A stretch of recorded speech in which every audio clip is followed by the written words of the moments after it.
Ninguém neste hotel fala chinês. O CEO Marcus Whitfield gritou em desespero, enquanto o bilionário mais poderoso da Ásia caminhava em direção à saída. 50 milhões de dólares estavam prestes a escapar pelos dedos, mas ele não sabia que a solução estava bem ali, passando pano no chão há 5 anos. E quando a faxineira Rosa finalmente abriu a boca, ninguém acreditou no que ouviu. Marcus Whitfield ajustou a gravata pela 10ª vez em 5 minutos. 30 anos comandando o Grand Palace Hotel, e nunca tinha sentido tanto medo de um único hóspede. Li Weijang não era um bilionário qualquer. Era o bilionário. Dono de uma fortuna de 47 bilhões de dólares, que fazia outros magnatas parecerem vendedores de rua.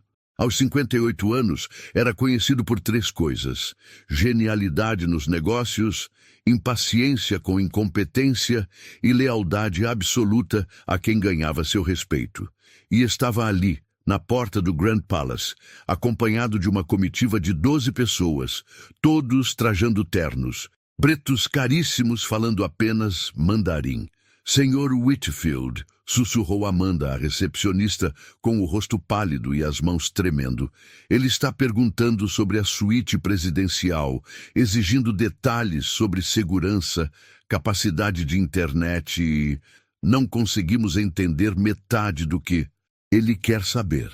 Marcos sentiu o suor escorrer pela testa, manchando a camisa italiana de $2.000. Havia contratado o melhor intérprete de São Paulo, mas o homem cancelou na última hora por problemas familiares. Era uma coincidência cruel, do destino que poderia destruir sua carreira. Li Weijang tinha escolhido o Grand Palace para sediar a maior conferência de investimentos da América Latina. 1.000 empresários de 15 países viriam para a cidade. O contrato não valia apenas 50 milhões de dólares. Era a porta de entrada para o mercado asiático que Marcos sonhava há 2 décadas. Como está a qualidade do serviço neste estabelecimento? Li Weijang perguntou em mandarim, suas palavras soando como música erudita para quem entendia, mas como ruído incompreensível para todos ali.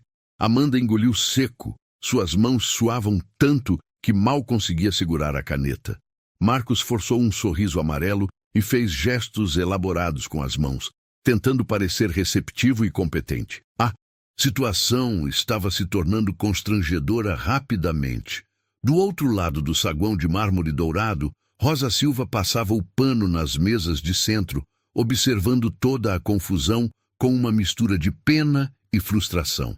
Aos 35 anos, mãe solteira de uma menina de 8 anos, ela havia aprendido a se tornar invisível nos ambientes de trabalho. 5 anos limpando os corredores do Grand Palace tinham-lhe ensinado uma lição amarga. Funcionários como ela simplesmente não existiam para pessoas como Marcus Whitfield. Ela era apenas parte da mobília, algo que se move pelos cantos sem incomodar os verdadeiros habitantes daquele mundo. Mas Rosa entendia cada palavra, cada nuance, cada inflexão que saía da boca de Li Weijang. Entendia perfeitamente. O bilionário estava perguntando sobre a qualidade do serviço, questionando se o hotel tinha experiência com protocolos internacionais. Queria saber se a equipe estava preparada para receber dignitários, se entendiam a importância cultural de detalhes aparentemente pequenos, mas fundamentais na cultura asiática. Li Weijang estava testando a competência da equipe antes de assinar qualquer papel, e eles estavam falhando miseravelmente. Por favor, Marcos implorou para Amanda, sua voz carregada de desespero. Chame todo mundo. Os gerentes, os garçons, os seguranças, os motoristas. Alguém deve falar chinês nesta cidade. Amanda saiu correndo pelos corredores como se sua vida dependesse disso. Rosa continuou limpando, fingindo não ver nem ouvir. Conhecia bem demais aquele desespero. Já tinha tentado se aproximar outras vezes quando havia problemas de comunicação com hóspedes estrangeiros, turistas japoneses perdidos, empresários coreanos com dúvidas sobre a cidade, diplomatas confusos com os procedimentos. Sempre era enxotada como um animal indesejado. Preciso ver os apartamentos antes de tomar qualquer decisão. Li Wei Zhang disse em mandarim, sua paciência claramente se esgotando, o tom ficando mais formal e distante. Os seguranças dele trocaram olhares preocupados. Um deles, um homem alto de óculos escuros, sussurrou algo no ouvido do bilionário, que balançou a cabeça negativamente. Marcos estava em pânico total. Podia sentir os 50 milhões de dólares, junto com seus sonhos de expansão internacional, escorregando pelos dedos como areia fina no vento. A reputação de 3 décadas estava prestes a desmoronar por causa de uma barreira idiomática ridícula. Do fundo do saguão, observando a cena através do reflexo no mármore que limpava, Rosa sentia o estômago embrulhar, não pela situação em si, mas pela injustiça gritante do momento. Ela tinha a solução na ponta da língua. Literalmente. Alguém. Aqui fala chinês! Marcos gritou no saguão, sua voz ecoando pelos mármores dourados como um grito de guerra desesperado. Em questão de segundos, 15 funcionários apareceram correndo de todas as direções. Garçons largaram bandejas, camareiras desceram escadas em disparada, até... Mesmo o chefe saiu da cozinha com um avental sujo de molho. Todos se entreolharam em silêncio constrangedor. Li Weizhang olhou para o relógio Patek Philippe no punho, um presente que havia dado a si mesmo quando fez seu primeiro bilhão. Sua expressão estava ficando mais sombria a cada segundo que passava. Senhor Whitfield, Amanda voltou ofegante, quase tropeçando nos saltos altos. Tentei ligar para 3 agências de tradução, mas é sábado à tarde. Tentei o Google Tradutor, mas não está funcionando direito. Marcos pegou o celular dela com mãos trêmulas e começou a digitar freneticamente. Bem-vindo ao nosso hotel luxuoso. Ele leu em voz alta a tradução robótica que saiu do aplicativo, pronunciando cada sílaba como se estivesse falando com uma criança.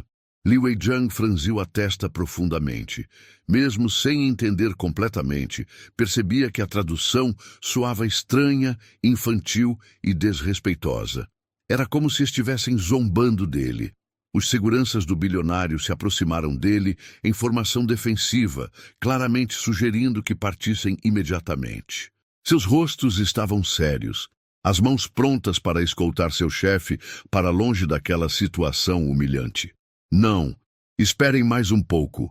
Li Weizhang respondeu em mandarim, mas sua paciência estava pendurada por um fio. Vamos dar mais uma chance. Para eles.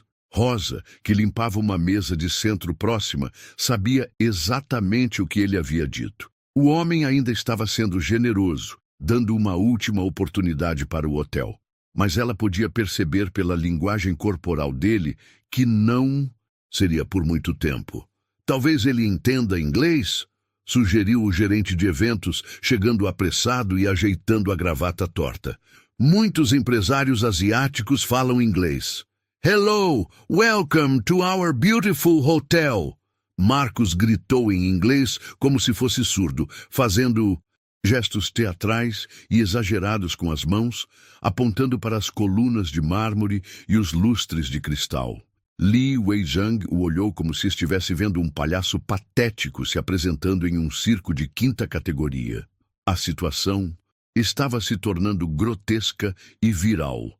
Outros hóspedes do hotel começaram a se reunir nas sacadas do 2º andar e ao redor do saguão, assistindo ao espetáculo vexatório como se fosse um show gratuito. Um grupo